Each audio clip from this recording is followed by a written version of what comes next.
చలసాని గారు నమస్కారం అండి. వెల్కమ్ టు నమస్కారం అండి. తెలుగు రాజ్యం. సార్ ఇప్పుడు కూటమి ప్రభుత్వం అధికారంలోకి వచ్చాక పాలన అనేది ఎలా ఉంది సార్? ప్రజలు హర్షించే విధంగా ఉంది అనుకుంటున్నారా? ఎలా ఉంది? మొట్టమొదటిగా ఫీల్ గుడ్ ఫ్యాక్టరీ అనేది వచ్చిందండి. జగన్మోహన్ రెడ్డి గారి ప్రభుత్వంలో ముఖ్యమైన నవరత్నాలు, దశరత్నాలు పట్టుకుంటే బాగుండేది. పట్టుకోకుండా సరే దాంట్లో కొన్ని చేసిన మిగతా దృష్టి కక్ష సాధింపు మీద ఒక వ్యక్తిగతంగా వెళ్ళిపోయింది కాబట్టి ఆ ప్రజలు అసంతృప్తి వచ్చింది. భవన నిర్మాణ కార్మికులు ఈవెన్ ఆఖరికి డిఫరెంట్ రంగాల వాళ్ళు, ఆఖరికి మందు బావులు అందరూ కూడా భయంకర అస్వస్థలు ఉండేవారు. కొంతమంది మాత్రం పాత అంటే వృద్ధాప్యం ఉన్న అవ్వలు వాళ్ళకి మాత్రం న్యాయం జరిగింది. రూ. 1000 పెన్షన్ కోసం లాస్ట్‌లో 2000 పక్కన పెట్టండి. పక్క ఊళ్ళు అంటే ఒక జీపీలో అనేక గ్రామాల చిన్న చిన్న హామ్లెట్స్ ఉంటాయి. వాళ్ళందరూ వచ్చి అక్కడ కూర్చొని ఎప్పుడొస్తారో తెలియని అధికారో లేదా ఉద్యోగస్తులో చేదరించుకుంటే రూ. 1000 ఎక్కువ మంది. కొంతమంది హ్మ్. బాగా ఉండొచ్చండి. రూ. 1000 తీసుకునే పరిస్థితి ఇంటింటికి వెళ్లి పొద్దున్న 6 గంటలకు తలుపు కొట్టి అవ్వ తాత ఇది తీసుకోండమ్మా పొద్దున్నే తీసేసుకున్నామా అని చెప్పి హ్మ్. రూ. 3000 తర్వాత సరే 3200, 2500 అలాగా పెంచుకుంటా. అది ఒక ఆత్మగౌరవాన్ని ఇచ్చింది. జగన్మోహన్ రెడ్డి గారి పాలనలో ఉన్నాం. దానికి కూడా రూ. 1000 చొప్పున 3 నెలల పాటు కలిపి 7000 ఇవ్వడం. ఒక మిగతా కొన్ని స్కీమ్స్ మొదలవడం వరకు ఒక పాజిటివ్ ఎక్స్‌పెక్ట్ నడిచింది. ఫీల్ గుడ్ ఫ్యాక్టర్ అనేది వచ్చిందండి. ఫస్ట్ అండ్ హ్మ్. ఫార్‌మోస్ట్. ఒక కక్ష హ్మ్. సాధించి ఏమన్నా మాట్లాడితే నోరు మీద పడి కొట్టేస్తారేమో. అలా మాట్లాడితే పోలీసులు ప్రత్యక్షం.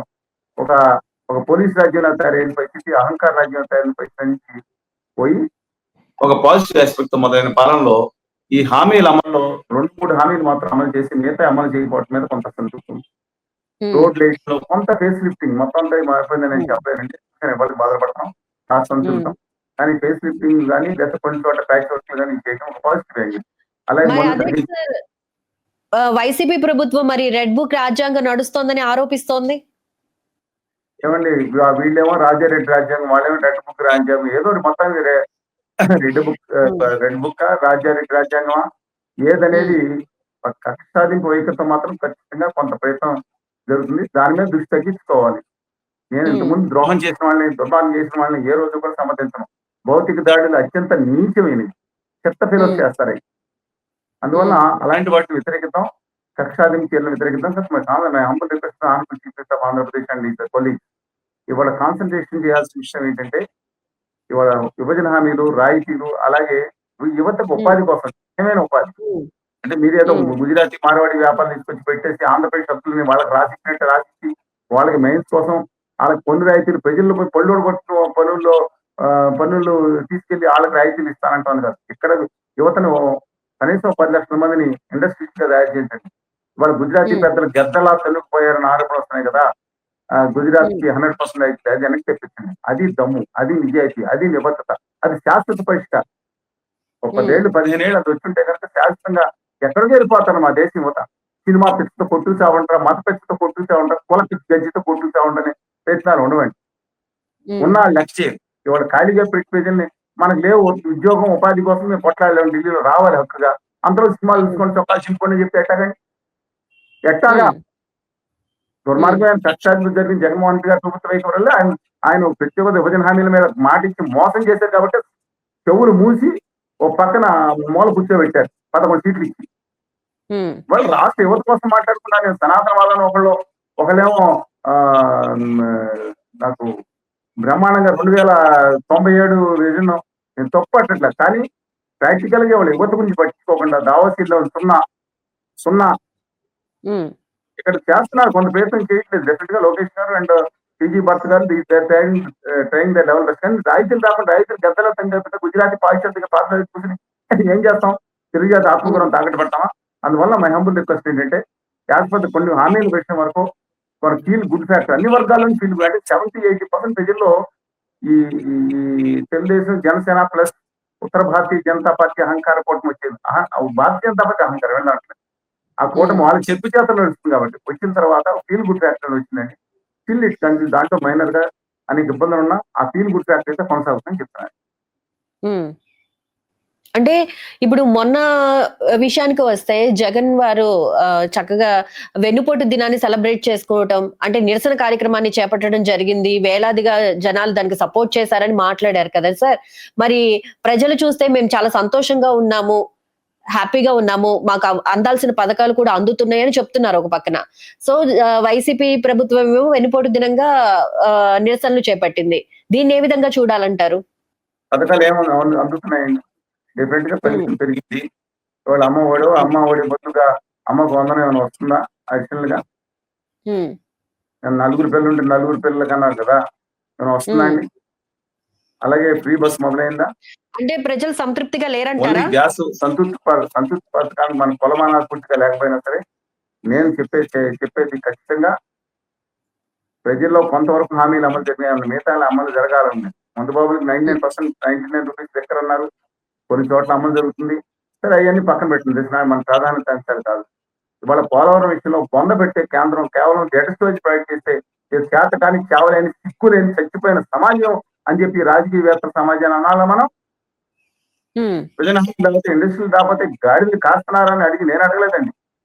హ్మ్. ఇంతకుముందు గవర్నీలో కళ్యాణ్ బాబు చెప్పారు. ఒంటి కారణం రాసుకుంటా అన్నట్టున్నారు వాళ్ళు ఎంపీలని. ప్రత్యేక హోదా హ్మ్. తప్పితే ఇంకో ప్రత్యామ్నాయం లేదని చెప్పి 10 సార్లు, 100 సార్లు, 1000 సార్లు బద్దలు హ్మ్. పాచిపోయిన లడ్డూలు అన్నారు. హ్మ్. ఇవాళ ఖాళీగా ఉపాధి మనం దెబ్బలాడడం సినిమాలు చూడండి, చొక్కాలు చెప్పుకోండి, యాక్సిడెంట్లు పెంచుకోమని అంటారా? హ్మ్. చంద్రబాబు నాయుడు గారేమో మన కేంద్రానికి వచ్చి వీరభజన చేస్తారా మోడీ గారికి అమరావతి విషయంలో తిప్పలు పడుతుంది రాష్ట్రం మొత్తం నరక యాత్ర పడుతుంది కక్షాంతో హ్మ్. పక్కకెళ్ళిపోయిన రాజధాని సిటీ రైట్ ట్రాక్ లో పడటానికి మేము కూడా హ్మ్. కోరుతున్నాం దాన్ని పారదర్శకంగా అన్ని వర్గాలు అల్పాదాయ మధ్య ఉన్నత అన్ని వర్గాల నివాసం ఉండే ఒక మంచి అధిక రాజధానిగా చేయాలని కోరుతున్నాం ఈ సమాంతరంగా ఇచ్చేప్పటి నుంచి హిందూపురం వరకు డెవలప్ చేయాలని కోరుతున్నాం మా వాదన ఏ రోజు హ్మ్. తేడా లేదు హ్మ్. వాళ్ళే అమరావతి ఎవరు రాజధాని అని ఇష్టం వచ్చినట్టు మాట్లాడి కులాలకు అంటగట్టిన వాళ్ళు ఇవాళ చంద్రబాబు నాయుడు గారి పక్కన సీట్లో కూర్చుని పొగడ్తలు పొందుతున్నారు అమరావతి వాంగ్ అంటున్నారు సంతోషం హ్మ్. వాళ్ళు పశ్చాత్తాపం హ్మ్. చెందారు మార్పు చెందారు అయినా వాళ్ళు నిజాయితీ ఉందని నేను అనుకోను అందువల్ల మా హ్మ్. హంబుల్ రిక్వెస్ట్ రాష్ట్రంలో ముఖ్యమైన ప్రాధాన్యత వాళ్ళ యువతరం మీద పెట్టాలి యూత్ హ్మ్. కావాలి కులగడ్డి హ్మ్. అంటించి మతగడ్డి అంటించే దిక్కుమాల సన్నాసి భాష నమ్మద్దని చెప్తున్నాయి ఇవాళ ఈ ప్రభుత్వం హ్మ్. వచ్చిన తర్వాత కూడా ఇవాళ ఎవరి పెత్తనం నడుస్తుంది అదాని గారు అంబానీ గారి పెత్తనం నడుస్తుందా ఏం హ్మ్. జరుగుతుందా యువత మీద ఎందుకు కాన్సన్ట్రేషన్ చేయట్లేదు మీరు వెళ్ళి వాళ్ళ బానిసలుగా బతకండి వాళ్ళ దగ్గర ఎక్కడ చేసుకుని అంటారా స్వతంత్ర ఆత్మగౌరవంతో తాను 10 మందికి ఇచ్చే దమ్ము కలేజా అంతా కూడా హ్మ్. ఇవాళ మన యువతకు ఉంది అందుకే వీళ్ళ హ్మ్. కాన్సన్ట్రేషన్ ఇక్కడ ఫెయిల్ అయింది పాజిటివ్ ఆస్పెక్ట్ వచ్చింది ఏంటంటే ఆ కక్ష అధిపైకి పోయింది ఎస్ కొన్ని చోట్ల సోషల్ మీడియాలో అసభ్యంగా పెడితే డెఫినెట్ గా దాన్ని మనం ఉపేక్షించాల్సిన పని లేదు కానీ నేను హ్మ్. అడుగుతాను ఏమండి నా మీద అసభ్యంగా దుర్మార్గంగా పెట్టి నా మీద దాడులు చేస్తామని చెప్పి తిట్టాళ్ళు మీద కేసు పెట్టారు ఏం చేశారండి జగన్మోహన్ హ్మ్. రెడ్డి గారు ఏం చేశారు కొత్తగా రేవంత్ చేసి కేసు నేను పెట్టినప్పుడు మన చంద్రబాబు నాయుడు గారి ప్రభుత్వం అయింది హ్మ్. అంటే ఇప్పుడు నేను అడుగుతున్నాను ఐటీ ఎందుకని మీ ఇండస్ట్రీ ఒక్కరికి ఆత్మగౌరవాలు ఉంటాయా మీ క్యాడర్ ఎవరన్నా ఇష్టం వచ్చిన గుర్తు పెట్టొచ్చా మీకు ఒక్కరే కుటుంబాలు ఉంటాయి మిగతా వాళ్ళు లేవా ఈ రాష్ట్ర హ్మ్. ప్రభుత్వాన్ని జగన్మోహన్ రెడ్డి గారి ప్రభుత్వాన్ని ఇంతకుముందు అడిగాం ఈ ప్రభుత్వాన్ని హ్మ్.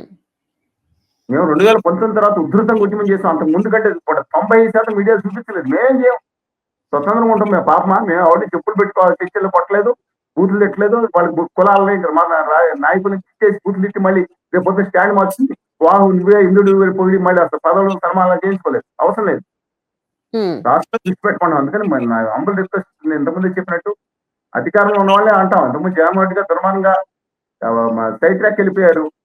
అందువల్ల ఎన్ని వేదాలు పెట్టారండి మా అమరావతి మీద కేసులు పెట్టారు మా మీద ఇతర రాష్ట్రాల హక్కుల గురించి కేసులు పెట్టి పోలీస్ స్టేషన్ పిలిపించి వేధించారు హ్మ్. కూర్చోబెట్టి అయినా సరే అయినా మేము వెరవలేదు ఈ ఆ రోజు రాష్ట్ర ముఖ్యమంత్రి ఇంటికి ఉత్తుత్తు కాదని నేను జేడి లక్ష్మణ్ గారు పిలిపించి హ్మ్. మరి విద్యార్థిని ఏ, సమీకరించి పోలీసు బంధనాలు ఛేదించుకునే ముట్టడికెళ్ళామని ఇబ్బందులు పడ్డామని ఇది కూడా మీడియా 99% చూపించలేదు అంటే వాళ్ళు హ్మ్. చేస్తేనే హీరో అనమాట నా హీరోయిజం అక్కర్లా సమాజానికి అవసరమైన కార్యక్రమాలు చేస్తున్నాం సేవా కార్యక్రమం హ్మ్. చేస్తాం అది చూపించరు సరే కమింగ్ బ్యాక్ టు పాయింట్ అండి హ్మ్. రాష్ట్రంలో మాత్రం వాళ్ళ ఇంకా నేను చెప్తున్నాను ప్రజలు ఇంకా 1 ఇయర్ అయింది హ్మ్. ఇంకా ఎదురు చూస్తున్నారు మిగతా హామీల అమలు కోసం కానీ ఒకటి హ్మ్. చెప్తున్నాను మహమ్మద్ రిక్వెస్ట్ ఆంధ్ర పీపుల్ మన పబ్లిక్ కూడా హ్మ్. అడ్డంగా ఈ పార్టీలు హామీలు ఇస్తున్నాయి అవసరమైన హ్మ్. వాళ్ళకి ఆ పనులకి ఇంకా ఎక్కువ చేయాలి కానీ గుర్తుగా ఓట్ల కోసం చేసే దాన్ని మీరు ఆమోదించమాకండి రాష్ట్రాలు భావితరాలు దెబ్బతింటాయని చెప్తున్నారు